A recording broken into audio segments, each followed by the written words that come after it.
옛날, 아주 먼 옛날, 강원도 깊은 산골짜기에 겨울바람이 칼날처럼 매섭게 몰아치던 시절이었습니다. 그곳에는 으리으리한 기와집 한 채가 마을을 굽어보며 서 있었는데 그 집의 담장은 마치 성벽처럼 높고 차가웠지요. 마을 사람들은 그 집을 최진사댁이라 부르며 부러워하면서도 곁을 지나갈 때면 괜스레 옷깃을 여미며 발걸음을 재촉하곤 했습니다. 그 집안에서 흘러나오는 기운이 한겨울 서리보다 더 차가웠기 때문입니다. 그 거대한 기와집 뒷마당, 볕도 잘 들지 않는 음지에는 다 낡은 무명옷, 한 벌만 걸친 여인이 쭈그리고 앉아 빨래를 하고 있었습니다. 그녀의 이름은 연화 연꽃이었으나 아무도 그녀의 고운 이름을 불러주지 않았습니다.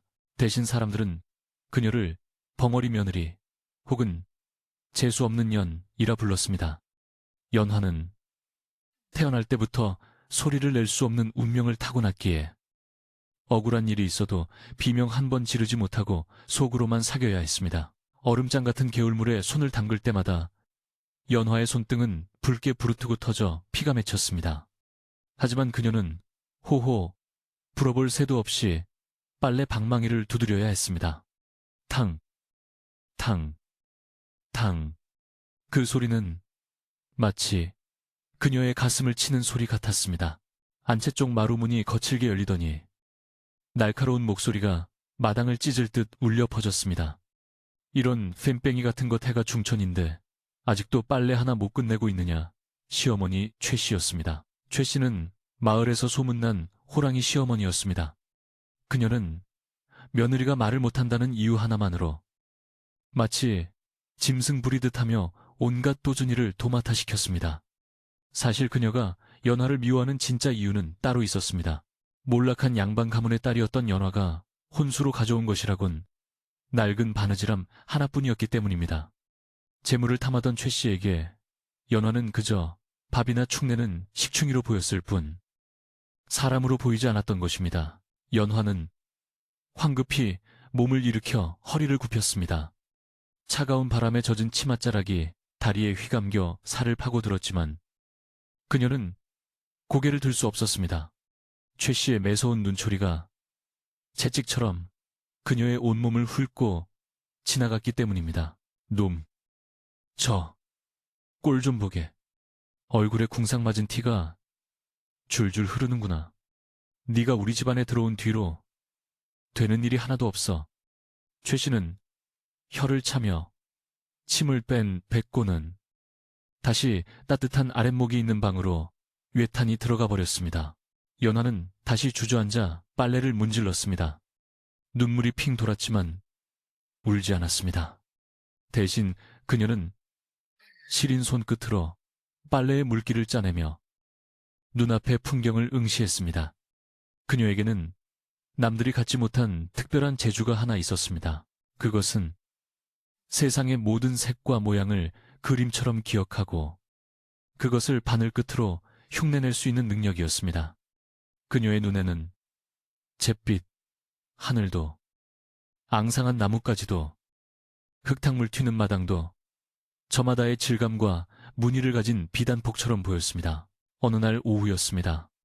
최진사 댁에 낯선 손님들이 찾아왔습니다. 갓을 깊게 눌러 쓴 사내들이 은밀하게 사랑방으로 들어갔고 집안에는 묘한 긴장감이 감돌았습니다. 하인들조차 숨을 죽이고 발소리를 죽여 걸었습니다. 연화는 다과상을 들고 사랑방으로 향했습니다. 문 밖에서 기척을 내려 했으나 목소리가 나오지 않으니 조심스럽게 문지방을 넘으려던 찰나였습니다. 방 안에서 최진사와 사내들이 나누는 낮은 목소리가 들려왔습니다. 이 밀서를 반드시 한양에 있는 대감께 전달해야 하네. 만약 이것이 발각된다면 우리 가문은 멸문지화를 면치 못할 것이야. 최진사의 목소리는 떨리고 있었습니다. 연화는 본능적으로 자신이 들어서는 안 될 말을 들었음을 직감했습니다. 그때 방문이 덜컥 열리며 바람이 훅 불어닥쳤습니다. 방바닥에 펼쳐져 있던 종이 한 장이 바람에 날려 연화의 발치로 떨어졌습니다. 연화는 순간적으로 그 종이에 그려진 기이한 문양을 보았습니다. 그것은 글자가 아니었습니다. 마치 얽히고 설킨 붉은 뱀들이 서로를 물어뜯는 듯한 복잡하고 기괴한 문양이었습니다. 보통 사람이라면 스쳐 지나갔겠지만 연화의 눈은 그 찰나의 순간에 그 문양의 모든 획을 사진처럼 머릿속에 찍어버렸습니다. 이런 젠장방 안에 있던 사내 중 하나가 거칠게 연화를 밀치며 종이를 낚아채 갔습니다. 찻상이 엎어지고 뜨거운 찬물이 연화의 손등 위로 쏟아졌습니다. 살이 타들어가는 고통이 느껴졌지만 그녀는 비명조차 지를 수 없었습니다. 최진사가 씩씩거리며 나왔습니다. 이 벙어리 년이 여기가 어디라고 함부로 들어와. 썩 나가지 못해. 그의 눈에는 두려움과 살기가 동시에 서려 있었습니다. 연화는 공포에 질려 뒷걸음질치다 도망치듯 부엌으로 숨어들었습니다. 그날 밤부터 집안의 공기는 더욱 무겁게 가라앉았습니다. 최 씨는 안절부절 못하며 집안 곳곳을 뒤지고 다녔고 하인들을 쥐잡듯 볶아댔습니다. 무언가 중요한 물건이 사라진 모양이었습니다. 며칠 뒤 하늘이 뚫린 듯 폭설이 쏟아지던 밤이었습니다. 온 세상이 하얗게 덮였지만 최진사 댁 안채는 횃불로 대낮처럼 밝았습니다. 마당 한가운데에는 멍석이 깔려 있었고 그 위에 연화가 무릎을 꿇고 있었습니다. 최 씨가 몽둥이를 들고 마루 위에 서서 고래고래 소리를 질렀습니다. 이 도둑년, 감히 네가 시아버님의 옷관자를 훔쳐 그게 어떤 물건인 줄 알고 손을 대. 옷관자는 단순한 장신구가 아니라 그들이 주고받던 미략의 증표였습니다. 사실 옷관자는 없어진 것이 아니었습니다. 최진사가 급하게 밀서를 숨기다가 잃어버린 것을 집안의 애군을 털어내고 불안한 시국에 희생양이 필요했던 최 씨가 모든 죄를 며느리에게 뒤집어 씌운 것이었습니다.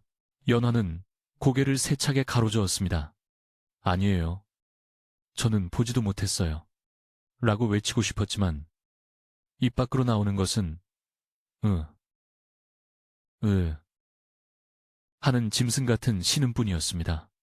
그녀의 눈에서 굵은 눈물방울이 뚝뚝 떨어져 눈밭을 적셨습니다. 저 눈빛 좀 보게. 끝까지 잡아떼는구나. 여봐라. 뭣들 하느냐. 저 부정한 년을 당장 끌어내라. 최 씨의 명령에 건장한 머슴 둘이 달려들어 연화의 양팔을 거칠게 잡아 끌었습니다. 연화는 필사적으로 문지방을 붙잡았습니다. 이 밤중에 쫓겨나면 갈 곳도 없을 뿐더러 얼어 죽기 십상이었습니다. 그녀는 시어머니를 향해 손이 발이 되도록 빌었습니다. 제발 한 번만 살려달라고. 춥고 무서운 밖으로 내치지 말아달라고 눈빛으로 애원했습니다. 하지만 최 씨는 차가운 비소만 흘릴 뿐이었습니다. 네가 들어온 뒤로 집안의 우환이 끊이질 않아. 꼴도 보기 싫으니 썩 꺼져라. 나가서 얼어 죽든 굶어 죽든 다시는 내 눈에 띄지 마라. 쾅 육중한 대문이 열렸습니다. 밖에서 기다리고 있던 눈보라가 굶주린 늑대떼처럼 집 안으로 밀려 들어왔습니다. 머슴들은 연화를 짐짝 던지듯 대문 밖으로 내동댕이 쳤습니다. 그녀의 몸이 차가운 눈밭 위로 나뒹굴었습니다. 어머니 밖은 눈보라가 심합니다. 이러다 정말 사람 죽습니다요. 늙은 하녀 하나가 울먹이며 말렸지만 최 씨는 들은 척도 하지 않았습니다. 시끄럽다. 문 걸어 잠그거라. 누구든 전 연을 안으로 들이면 그놈도 같이 내쫓을 테다. 쿵. 대문이 닫히는 소리가 천둥소리처럼 연화의 귓가를 때렸습니다.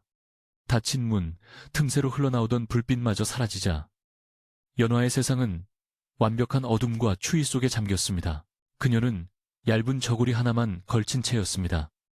신발조차 제대로 신지 못해 버선발이 눈 속에 파묻혔습니다. 살을 애는 듯한 추위가 뼛속까지 파고들었습니다. 연화는 떨리는 몸을 웅크리며 대문을 두드렸습니다. 하지만 안에서는 아무런 대답도 없었습니다. 오직 바람소리만이 그녀의 울음소리를 삼켜버렸습니다. 연화는 깨달았습니다. 이곳에는 더 이상 자신을 위한 자리가 없다는 것을, 아니, 애초에 없었던 것입니다. 그녀는 비틀거하며 일어섰습니다. 어디로 가야 할지 알 수 없었지만 이곳에 계속 있다가는 정말로 얼어 죽을 것 같았습니다. 연화는 본능적으로 마을 반대편, 사람들이 가지 않는 깊은 산속을 향해 발걸음을 옮겼습니다. 눈보라는 더욱 거세졌습니다. 한 치 앞도 분간할 수 없는 백색의 지옥이었습니다. 연화의 발자국은 찍히자마자 금세 눈으로 덮여 사라졌습니다. 마치 세상이 그녀의 존재 자체를 지워버리려는 것 같았습니다. 얼마나 걸었을까요? 감각이 점점 무뎌졌습니다. 손발의 고통도, 배고픔도, 억울함도 하얀 눈 속에 희미해져 갔습니다. 그녀의 품속에는 시집올 때 가져왔던, 그리고 쫓겨날 때 유일하게 챙긴 작은 바느질, 고리 하나만이 따스한 온기를 잃지 않고 있었습니다. 그녀의 의식이 가물가물해질 무렵 멀리서 희미한 불빛 하나가 반딧불이처럼 깜빡이는 것이 보였습니다. 헛것일까? 아니면 저승으로 가는 길일까? 연화는 그 불빛을 향해 마지막 남은 힘을 짜내어 손을 뻗었습니다. 하지만 다리에 힘이 풀리며 그녀는 쓰러지고 말았습니다. 차가운 눈이 그녀의 얼굴을 덮기 시작했습니다. 이대로 끝이구나. 연화는 눈을 감으며 생각했습니다. 그녀의 머릿속에는 마지막으로 보았던 그 기괴한 붉은 뱀 문양이 선명하게 떠올랐다 사라졌습니다. 그때였습니다. 눈 밟는 소리가 들려왔습니다. 뽀득, 뽀득. 짐승의 발소리가 아니었습니다. 누군가가 그녀에게 다가오고 있었습니다. 거친 숨소리와 함께 따뜻한 손길이 그녀의 얼어붙은 어깨를 감싸 안았습니다.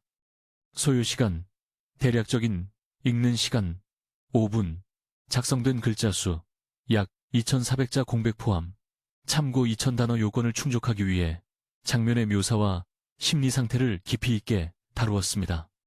자, 화로에 밤이 익어가는 소리가 들리시나요? 타닥타닥 타오르는 불꽃을 보고 있으니 눈보라치던 그 밤, 연화의 차갑게 식어가던 몸을 녹여주던 또 다른 불꽃이 떠오르는구려. 이야기는 그 매서운 눈보라 속에서 다시 시작됩니다. 연화가 쓰러진 곳은 인가와는 한참 떨어진 깊은 산중이었습니다. 산짐승들도 숨을 죽이고 굴 속으로 파고드는 험한 날씨였지요. 그녀의 의식은 마치 꺼져가는 촛불처럼 위태롭게 흔들리고 있었습니다. 그때 어둠 속에서 나타난 사내는 거구의 그림자를 들이우며 연화에게 다가왔습니다. 그는 눈밭에 반쯤 파묻힌 연화를 조심스럽게 안아 올렸습니다. 마치 깨지기 쉬운 도자기를 다루듯 조심스러운 손길이었습니다. 사내의 이름은 무영이었습니다. 겉보기에는 산속에서 사냥이나 하며 사는 거친 사내 같았지만 그의 눈빛만은 짐승의 그것과는 달랐습니다. 깊고 고요한 호수처럼 침착하고 어딘가 모를 슬픔이 배어있는 눈이었지요. 무영은 정신을 잃은 연화를 업고 산길을 올랐습니다. 무릎까지 빠지는 눈길이었지만 그의 발걸음은 거침이 없었습니다. 등 뒤에서 느껴지는 여인의 체온이 너무나 낮아 그는 마음이 조급해졌습니다. 얼마나 걸었을까요? 깎아지른 절벽 아래 바위 틈새에 교묘하게 지어진 작은 오두막이 나타났습니다. 겉보기에는 허름해 보였지만 틈새마다 흙과 이끼를 꼼꼼히 채워넣어 바람 한 점 들어오지 않는 단단한 집이었습니다. 무영은 삐걱거리는 나무 문을 열고 안으로 들어갔습니다. 방 한가운데에는 장작불이 활활 타오르고 있었고 구석에는 말린 약초 냄새와 짐승 가죽 냄새가 섞인 묘한 향기가 감돌았습니다. 그는 연화를 따뜻한 아랫목에 눕혔습니다. 젖은 옷을 그대로 두면 동상에 걸릴 것이 뻔했기에 무영은 잠시 망설이다가 두꺼운 곰 가죽을 가져와 그녀의 몸을 덮어주었습니다. 그리고는 젖은 버선을 조심스레 벗겨냈습니다. 연화의 발은 퉁퉁 부어올라 붉고 푸른 멍이 들어 있었습니다. 무영은 화로 위에 올려둔 주전자의 따뜻한 물을 수건에 적셔 그녀의 발을 닦아주기 시작했습니다. 그의 투박하고 거친 손이 닿을 때마다 연화의 미간이 고통으로 살짝 찌푸려졌습니다. 찬산. 어찌 이리 험한 꼴을 당했소. 무영은 낮은 목소리로 혼잣말을 중얼거렸습니다. 그의 목소리는 산울림처럼 낮고 깊게 울렸습니다. 그는 서랍에서 작은 단지를 꺼내 연고를 듬뿍 발라주었습니다. 밤새 무영은 잠들지 못하고 연화의 곁을 지켰습니다. 혹시나 열이 오르지는 않는지, 숨소리가 거칠어지지는 않는지 수시로 살폈습니다. 바깥의 눈보라 소리는 점점 더 거세져 마치 누군가가 문을 긁어대는 듯한 소름 끼치는 소리를 냈습니다. 새벽녘이 되어서야 연화는 겨우 눈을 떴습니다. 낯선 천장, 낯선 냄새. 그녀는 화들짝 놀라 몸을 일으키려 했지만 온몸이 얻어맞은 듯 욱신거려 다시 주저앉고 말았습니다. 두려움이 엄습했습니다. 그때 부엌 쪽에서 달그락거리는 소리가 들렸습니다. 연화는 이불을 끌어당겨 몸을 숨기고 겁에 질린 눈으로 소리나는 쪽을 바라보았습니다. 잠시 후 김이 모락모락 나는 뚝배기를 든 사내가 방으로 들어왔습니다. 연화는 사내의 얼굴을 보고 숨을 멈췄습니다. 얼굴의 절반을 가로지르는 흉측한 흉터. 그것은 칼에 베인 자국 같기도 했고 짐승에게 핥히어진 상처 같기도 했습니다. 덥수룩한 수염과 큰 덩치는 마치 산적을 연상케 했습니다. 무영은 연화가 겁에 질려 떨고 있는 것을 눈치챘습니다. 그는 짐짓 뚝배기를 방바닥에 내려놓고는 두 손을 들어 자신이 해치지 않는다는 신호를 보냈습니다. 그리고는 뒷걸음질 쳐서 방구석 쪽에 털썩 앉았습니다. 깨어났소. 해치지 않으니 겁먹지 마시오.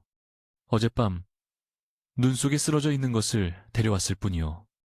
무영의 말투는 무뚝뚝했지만 그 속에는 묘한 배려가 섞여 있었습니다. 그는 턱짓으로 뚝배기를 가리켰습니다. 드시오. 죽이오. 연화는 경계를 풀지 않은 채 뚝배기를 바라보았습니다. 배에서 꼬르륵 소리가 요란하게 났습니다. 최진사 댁에서 쫓겨나기 전부터 아무것도 먹지 못했으니 허기가 질만도 했습니다. 그녀는 조심스레 뚝배기 쪽으로 다가갔습니다. 죽은 잣과 쌀을 갈아 만든 잣죽이었습니다. 한 숟가락을 입에 넣자 고소하고 따뜻한 기운이 식도를 타고 내려가 얼어붙은 위장을 녹여주었습니다. 연화의 눈에서 왈칵 눈물이 쏟아졌습니다. 시집온 뒤로 처음 먹어보는 따뜻한 밥 한 끼였습니다. 무영은 묵묵히 그녀가 먹는 모습을 지켜보았습니다. 굶주린 짐승처럼 허겁지겁 먹는 모습이 안쓰러우면서도 한편으로는 안도감이 들었습니다. 먹을 기운이 있다는 건 살 수 있다는 뜻이니까요. 연화가 그릇을 비우자 무영은 물그릇을 건넸습니다. 연화는 고개를 숙여 감사의 뜻을 표하려 했지만 말이 나오지 않아 입만 벙긋거렸습니다. 그녀는 손짓으로 자신의 입과 목을 가리키며 고개를 저었습니다. 말을 못하시오. 무영이 물었습니다. 연화는 천천히 고개를 끄덕였습니다. 무영의 표정이 잠시 미묘하게 변했습니다. 경멸이나 동정이 아니었습니다. 그것은 마치 당신도 무언가를 잃어버린 사람이군요 라고 말하는 듯한 동질감이었습니다. 그날부터 기묘한 동거가 시작되었습니다. 눈이 너무 많이 내려 산길이 막혀버렸기에 연화는 꼼짝없이 오두막에 갇혀 지내야 했습니다. 처음에는 무영이 무서워 구석에만 웅크리고 있었지만 시간이 지나면서 그녀는 조금씩 마음을 열기 시작했습니다. 무영은 과묵한 사내였습니다. 하루 종일 말 한마디 없이 장작을 패거나 활을 손질했습니다. 하지만 그는 연화가 추워하면 말없이 장작을 더 넣고 그녀가 목나하면 어느새 물을 떠다 놓는 세심함을 보였습니다. 연화는 그런 무영에게 보답하고 싶었습니다. 그녀는 몸이 조금 회복되자 오두막 구석구석을 청소하기 시작했습니다. 엉망으로 널려있던 짐승 가죽들을 정리하고 며칠씩 쌓여있던 설거지를 했습니다. 오두막은 금세 사람 사는 집처럼 정돈되었습니다.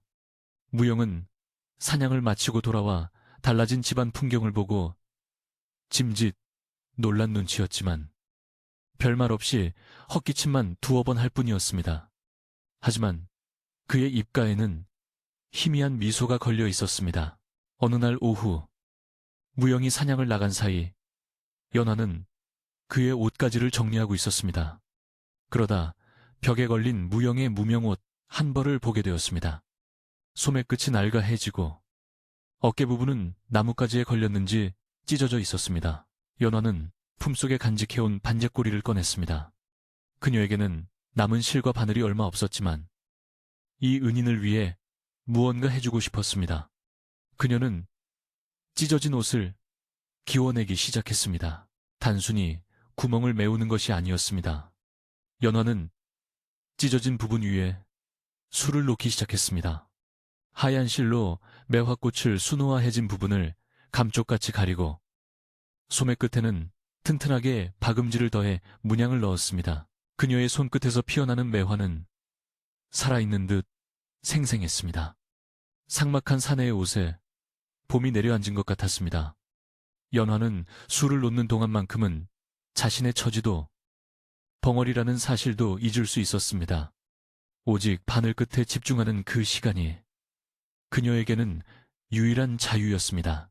해질 무렵 무영이 돌아왔습니다. 그는 어깨에 춤 2마리를 메고 있었습니다. 연화는 수줍게 그가 벗어두었던 옷을 건넸습니다. 무영은 의아한 표정으로 옷을 받아들었습니다. 그리고 잠시 후 그의 눈이 크게 뜨였습니다. 이것은 무영은 말을 잇지 못하고 옷을 어루만졌습니다. 투박하고 냄새나던 자신의 옷이 비단옷 못지않게 고운 자태를 뽐내고 있었습니다.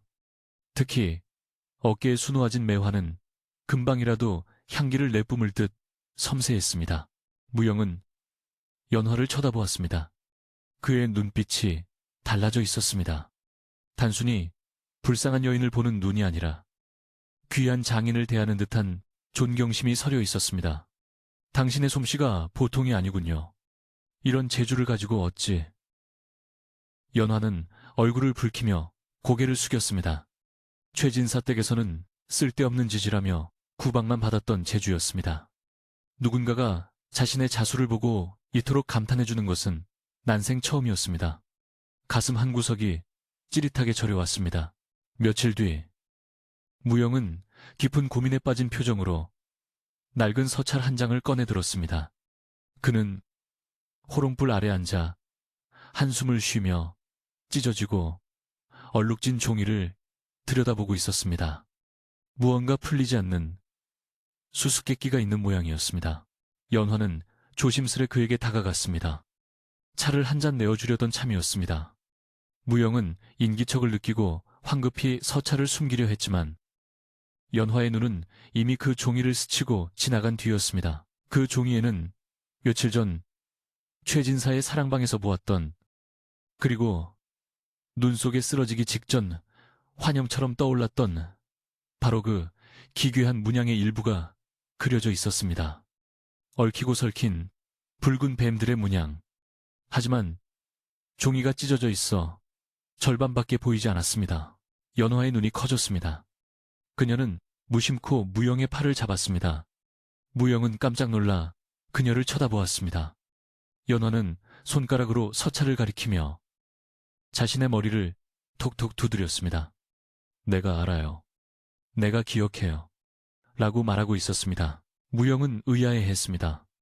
이것을 안다는 말이요. 이것은 보통 그림이 아니요. 조정의 고관들조차 모르는 암호란 말이요. 그는 믿기지 않는다는 듯 고개를 저었습니다. 산골 안악이 알 수 있는 것이 아니었습니다. 하지만 연화의 눈빛은 확신에 차 있었습니다. 그녀는 자신의 반딧꼬리함에서 하얀 자투리 천을 꺼냈습니다. 그리고는 검은색 실을 바늘에 꿰어 망설임 없이 술을 놓기 시작했습니다. 무영은 숨을 죽이고 지켜보았습니다. 연화의 손놀림은 빨랐습니다. 바늘이 천 위를 춤추듯 오가자 하얀 천 위에는 검은 뱀들이 꿈틀거리기 시작했습니다. 그것은 무영이 가지고 있는 서찰의 끊어진 부분을 완벽하게 이어주는 그림이었습니다. 무영의 서찰에는 뱀의 머리 부분만 있었고 몸통과 꼬리 부분은 찢겨나가 알 수 없었습니다.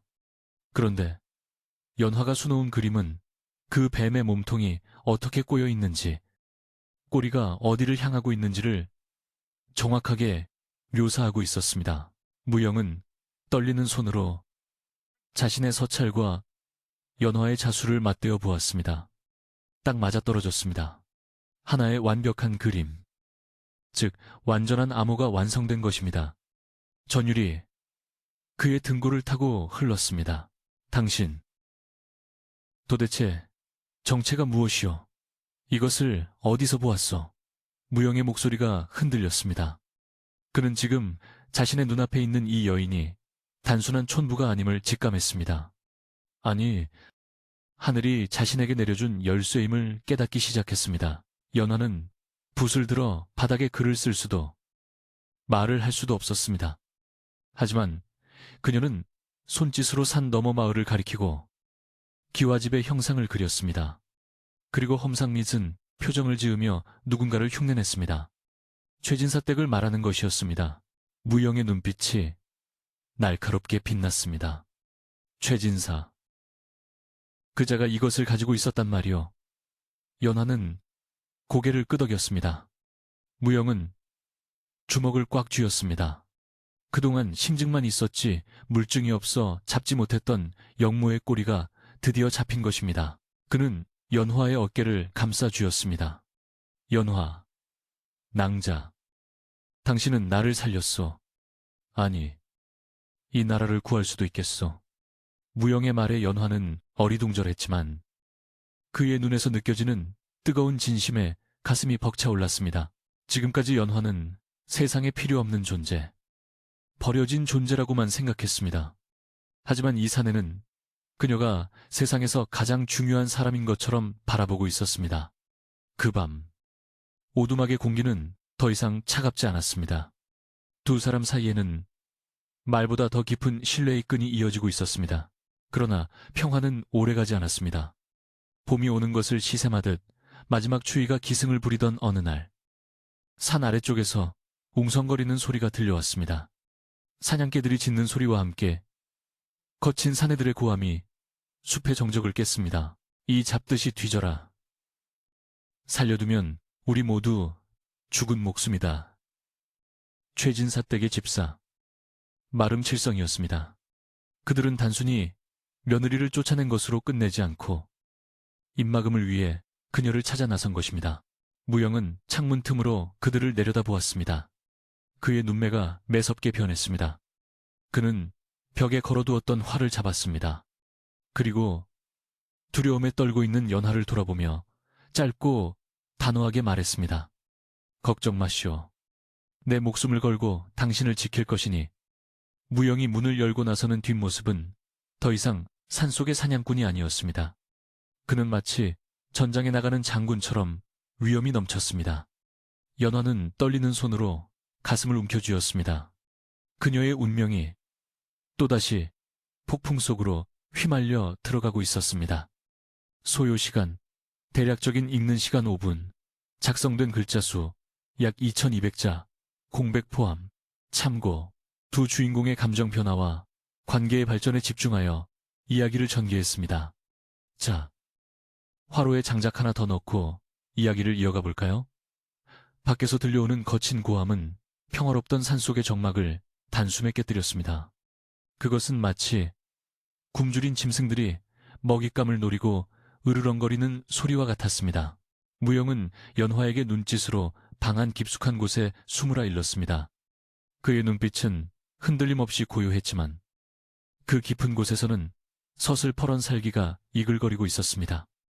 그는 벽에 걸린 활 대신 문 뒤에 세워두었던 몽둥이를 집어들었습니다. 안에 누구 있느냐?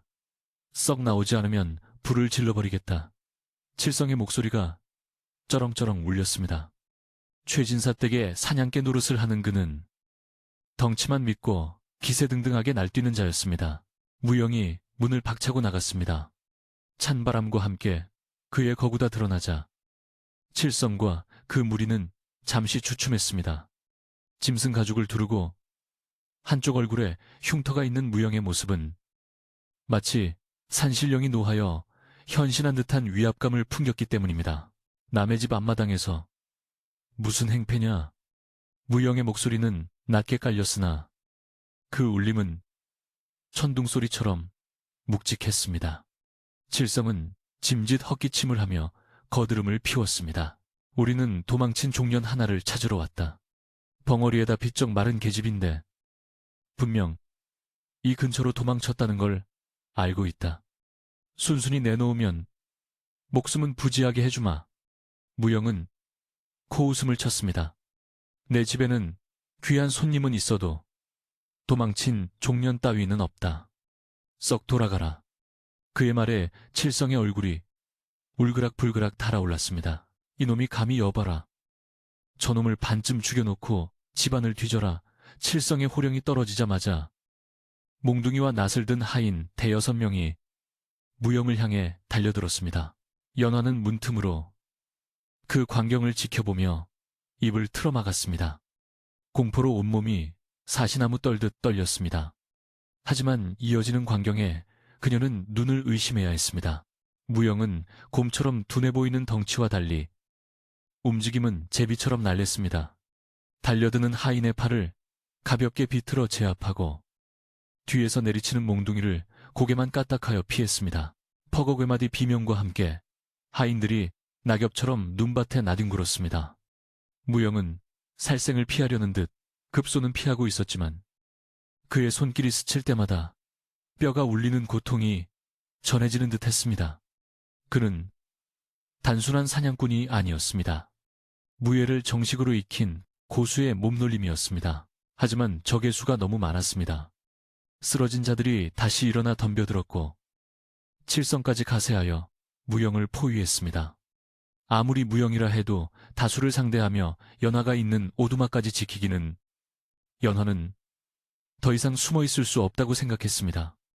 이대로라면 자신 때문에 생명의 은인인 무영이 해를 입을 것이 분명했습니다. 그녀는 떨리는 손으로 반려꼬리를 움켜쥐었습니다. 그리고 방금 전 완성한 그 자수, 붉은 뱀들이 얽힌 그림을 품에 안았습니다. 그녀의 눈에 결연한 빛이 스쳤습니다. 지금까지 그녀는 늘 누군가의 뒤에 숨어 살았습니다.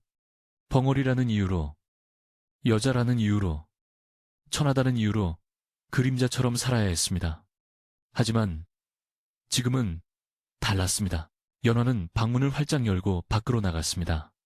차가운 바람이 그녀의 얼굴을 때렸지만 그녀는 물러서지 않았습니다. 그녀가 소리를 지르며 마당으로 뛰어내렸습니다. 칠성과 하인들의 시선이 일제히 그녀에게 쏠렸습니다. 저기 있다. 저 요물 같은 년. 칠성이 소리쳤습니다. 무영이 놀라 뒤를 돌아보았습니다. 나오지 말라니까. 연화는 칠성 앞으로 달려가지 않았습니다. 대신 그녀는 무영의 등 뒤로 달려가 품에 안고 있던 하얀 비단천을 그에게 건넸습니다. 그리고는 무영의 눈을 똑바로 바라보며 고개를 끄덕였습니다. 이것을 세상에 알리세요. 라는 무언의 외침이었습니다. 무영은 찰나의 순간 연화의 뜻을 알아차렸습니다. 그는 연화가 건넨 천을 받아 품속에 깊이 찔러 넣었습니다. 그것은 단순한 천조각이 아니라 최진사 일당의 목을 겨눌 칼날이었습니다. 잡아라. 저 계집이 가진 걸 뺏어야 해. 칠성이 다급하게 소리쳤습니다. 그들도 본능적으로 연화가 가진 것이 자신들의 비밀과 관련이 있음을 눈치챈 것입니다. 무영의 눈빛이 변했습니다. 이제 지켜야 할 것은 연화뿐만이 아니었습니다. 그녀가 목숨을 걸고 만들어낸 진실. 그것을 지켜야 했습니다. 무영은 품에서 작은 호패를 꺼내어 높이 쳐들었습니다. 멈춰라. 그의 우렁찬 호통이 산을 울렸습니다. 달빛 아래 번쩍이는 것은 평범한 호패가 아니었습니다. 칠성의 눈이 휘둥그레졌습니다. 마패. 그렇습니다. 무영은 짐승을 잡는 사냥꾼으로 위장하고 있었지만 실은 왕명을 받고 지방의 부패를 감찰하러 온 암행어사의 수행무관이었습니다. 그는 결정적인 증거를 찾기 위해 신분을 숨기고 이 산속에 잠복해 있었던 것입니다. 순간적인 정적이 흘렀습니다. 칠성과 하인들은 사시나무 떨듯 떨며 뒷걸음질 쳤습니다. 감히 엄영왕의 명령을 수행하는 자에게 덤볐다가는 삼족이 멸한다는 것을 그들도 알고 있었기 때문입니다. 하지만 칠성은 독이 올랐습니다. 여기서 물러나면 어차피 최진사에게 죽고 잡히면 관아에 끌려가. 속지 마라. 저놈은 가짜다. 훔친 마패일게 분명해. 다 죽여버려. 칠성이 낫을 들고 무영에게 달려들었습니다. 마지막 발악이었습니다. 무영은 피하지 않았습니다. 그는 칠성의 손목을 낚아채 꺾어버리고 단숨에 그를 눈밭에 처박았습니다. 우지끈 소리와 함께 칠성의 비명이 밤하늘을 갈랐습니다. 우두머리가 쓰러지자 하인들은 혼비백산하여 도망치기 시작했습니다. 계속 거라. 무영이 소리쳤지만 그들은 뒤도 돌아보지 않고 어둠 속으로 사라졌습니다. 마당에는 신음하는 칠성만이 남겨졌습니다. 무영은 거친 숨을 몰아쉬며 연화에게 다가왔습니다. 그의 옷은 찢어지고 팔에서는 피가 흐르고 있었지만 그는 자신의 상처 따위는 아랑곳하지 않았습니다. 그는 연화의 어깨를 잡고 그녀가 무사한지 살폈습니다. 놀라지 않았소. 다친 데는 없소. 무영의 따뜻한 물음에 연화는 고개를 가로저으며 눈물을 흘렸습니다. 안도감과 미안함이 뒤섞인 눈물이었습니다. 그녀는 무영의 찢어진 소매를 잡고 지혈을 하려 했습니다. 무영은 그런 그녀의 손을 부드럽게 잡았습니다. 당신이 나를 구했소. 당신이 그 문양을 완성해주지 않았다면 우리는 영영 저들의 음모를 밝혀내지 못했을 것이오. 그날 밤 두 사람은 짐을 꾸렸습니다. 칠성이 돌아가면 더 많은 병력을 이끌고 올 것이 분명했습니다. 날이 밝기 전에 읍내에 있는 암행어사 출두본부로 가야 했습니다. 연화는 정들었던 오두막을 뒤로 하고 눈길을 나섰습니다. 하지만 이번에는 혼자가 아니었습니다. 앞에서는 든든한 무영이 길을 터주었고 그녀의 품속에는 세상을 바꿀 증거가 들어있었습니다. 산길은 험하고 눈은 깊었지만 연화의 발걸음은 그 어느 때보다 가벼웠습니다. 그녀는 더 이상 쫓겨난 며느리가 아니었습니다. 그녀는 진실을 밝히는 증인이자 역사의 흐름을 바꾸는 주역이 되어 걷고 있었습니다. 한참을 걸어 그들은 산 아래 주막에 도착했습니다. 그곳에는 평범한 나그네 차림을 하고 있지만 눈빛이 형형한 사내들이 모여 있었습니다. 그들은 무영을 보자마자 벌떡 일어나 예를 갖추었습니다. 그들 가운데 앉아있던 선비 차림의 중년 남자가 일어났습니다. 바로 암행어사 이 대감이었습니다. 무영은 연화를 이 대감 앞으로 이끌었습니다. 대감. 이 여인이 바로 결정적인 증거를 가지고 왔습니다.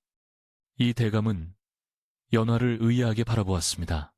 초라한 행색에 말도 못하는 여인이 무슨 증거를 가지고 있다는 것인지 의심하는 눈치였습니다. 연화는 떨리는 손으로 품속에서 비단 1000을 꺼내 펼쳤습니다. 아침 햇살을 받아 하얀 비단 위에 수놓아진 붉고 검은 뱀들의 문양이 선명하게 드러났습니다. 이 대감의 눈이 크게 떠졌습니다. 그는 붓을 든 손을 멈추고 홀린 듯이 자수를 들여다보았습니다. 이것은 실로 놀랍구나. 찢겨나간 밀서의 나머지 부분이 완벽하게 복원되었어. 붓으로 그린 것도 아니고 바늘로 이토록 정교하게 살려내다니. 이 대감은 감탄을 금치 못했습니다. 그는 연화에게 따뜻한 미소를 보내며 말했습니다. 부인의 손끝이 나라를 구했습니다. 이 공은 결코 작지 않습니다. 그 한마디에 연화의 가슴속에 맺혀있던 응어리가 눈 녹듯 사라졌습니다. 평생을 쓸모없는 년, 병신이라는 소리를 들으며 살아왔습니다. 하지만 자신의 가장 큰 약점이라 여겼던 침묵과 하찮게 여겨졌던 바느질 솜씨가 실은 가장 큰 무기이자 보물이었습니다. 무영이 옆에서 흐뭇하게 그녀를 바라보고 있었습니다. 연화는 그에게 고개를 숙여 감사를 표했습니다. 당신이 아니었다면 내 재주는 영영 빛을 보지 못했을 것입니다. 이제 모든 준비는 끝났습니다. 이 대감은 병졸들을 소집했습니다. 최진사 댁으로 간다. 그들의 죄상을 낱낱이 밝히고 억울한 이들의 눈물을 닦아줄 것이다. 행렬이 움직이기 시작했습니다. 무영은 말을 타고 선두에 섰고 연화는 가마에 태워졌습니다. 그녀가 가마의 창을 열고 밖을 내다보자 저 멀리 익숙한 기와집의 지붕이 보였습니다. 한때는 감옥 같았던 곳, 두려움의 대상이었던 그 집이 이제는 초라하게만 보였습니다. 연화는 주먹을 꽉 쥐었습니다. 이제는 도망치지 않을 것입니다. 당당하게 정문을 걸어 들어가 자신을 짓밟았던 그들에게 진정한 정의가 무엇인지 보여줄 차례였습니다. 바람이 바뀌었습니다. 겨우내 산을 휘감았던 북풍이 잦아들고 어디선가 봄 기운을 머금은 동풍이 불어오고 있었습니다.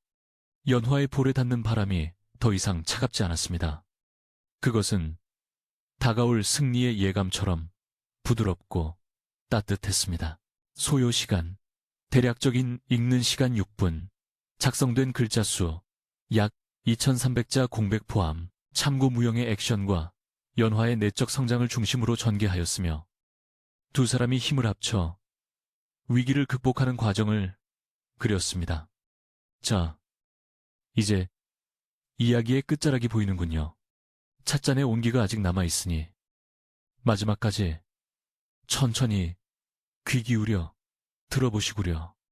겨울바람에 쫓겨났던 그 여인이 봄바람이 되어 돌아오는 장면을 말입니다. 최진사 댁이 있는 마을 어귀에 들어서자 동네 개들이 먼저 낌새를 채고 지저댔습니다.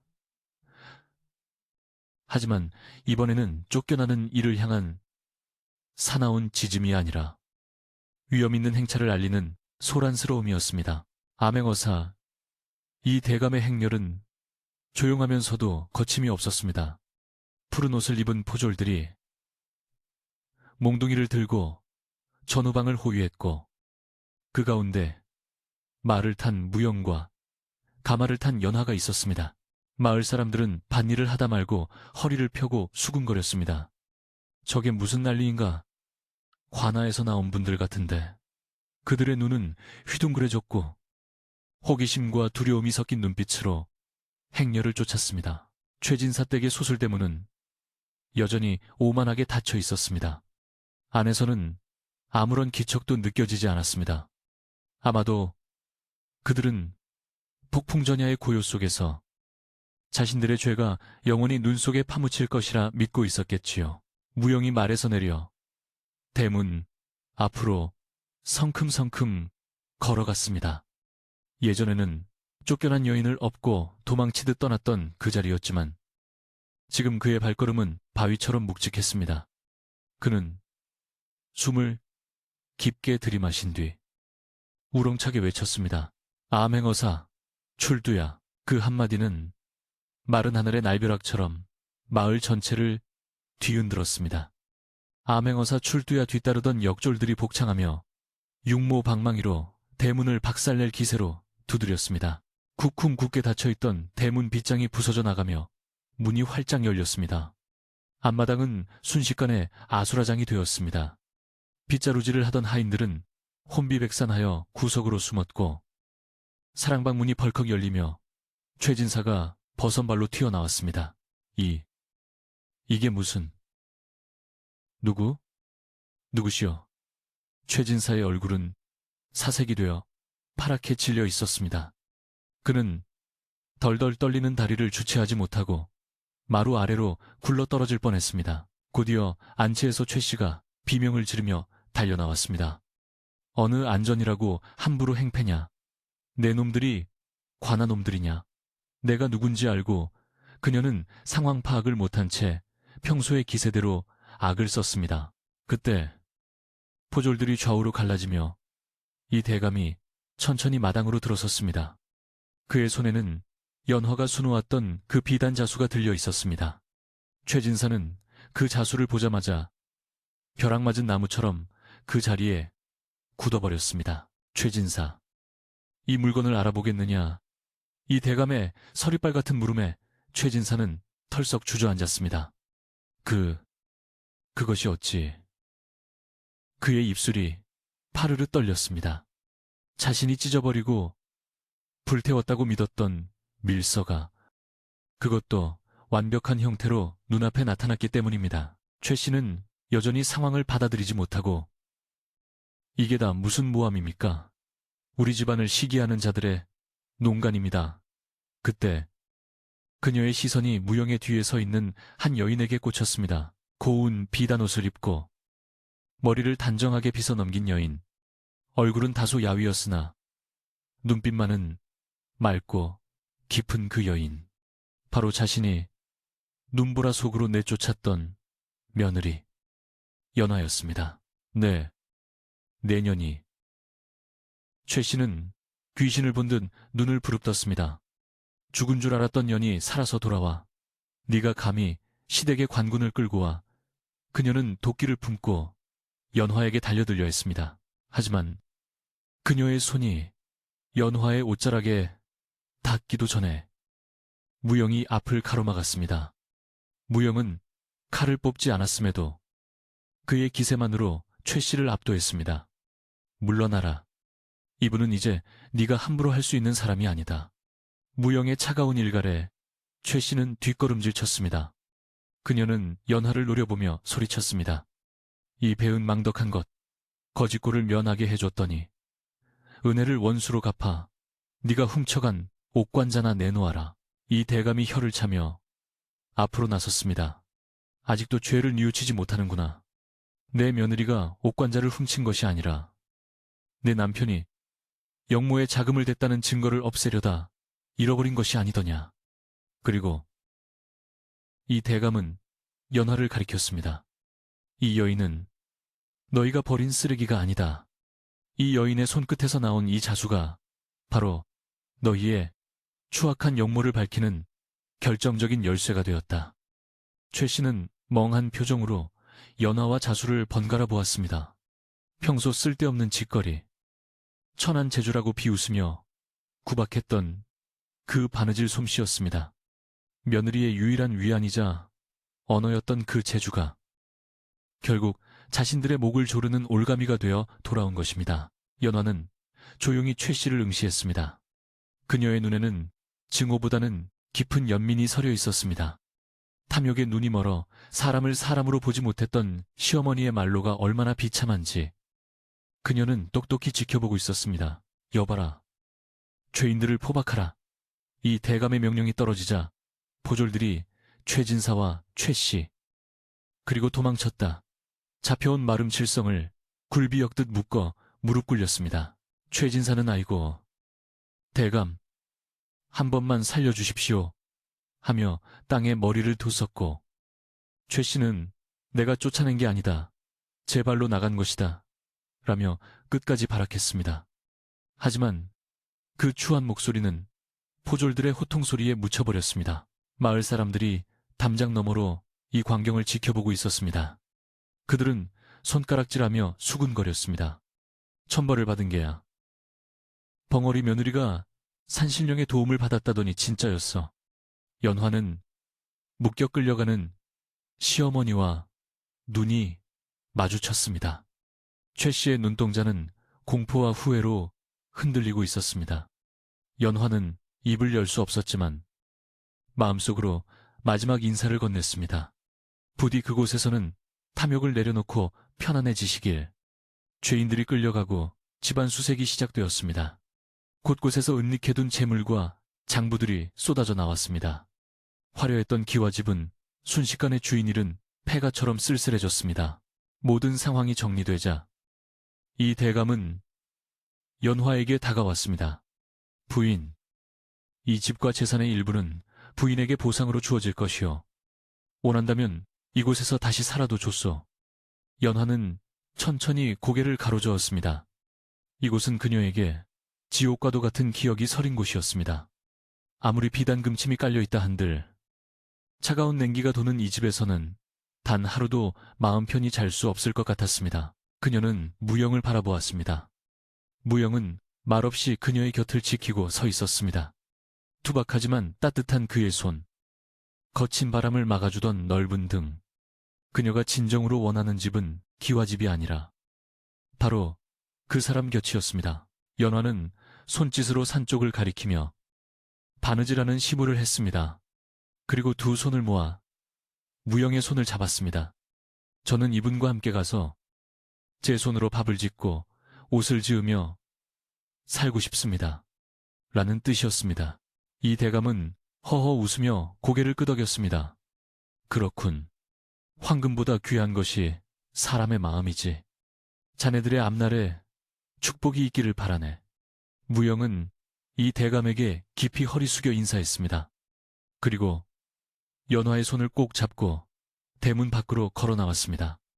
등 뒤로 으리으리했던 최진사댁이 점점 멀어졌습니다.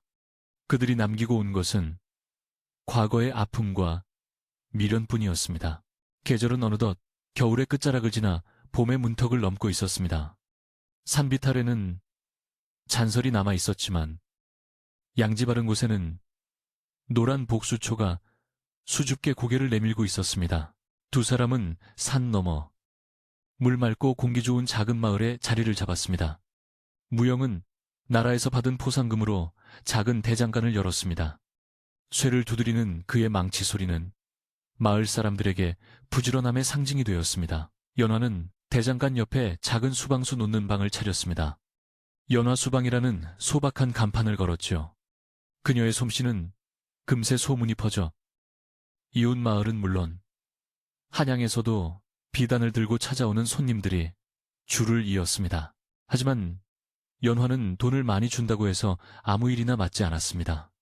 그녀는 가난하여 혼수를 마련하지 못하는 처녀들에게는 무료로 홀레복의 꽃을 수놓아 주었고 낡은 옷을 가져온 노인들에게는 해진 곳을 튼튼하고 예쁘게 키워주었습니다.